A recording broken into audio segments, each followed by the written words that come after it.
बिस्मिल्लाहिर्रहमानिर्रहीम। अस्सलामुअलैकुम। A1 TV के साथ मैं हूं मोमिना साजिद। आइए नजर डालते हैं न्यूज हेडलाइंस पर। इस्लामाबाद में वज़ीर-ए-आज़म ने ग्रीन और ब्लू लाइन बस सर्विस का इफ्तिताह कर दिया।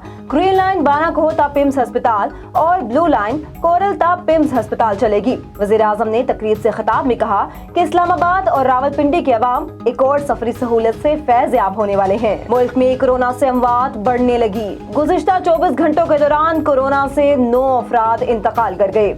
NIH के मुताबिक कोरोना के मुस्बत केसेस की शरह 3.77% रही। एंकर पर्सन इमरान रियाज के अदालतों के चक्कर रिहाई ताहाल ना मिल सकी।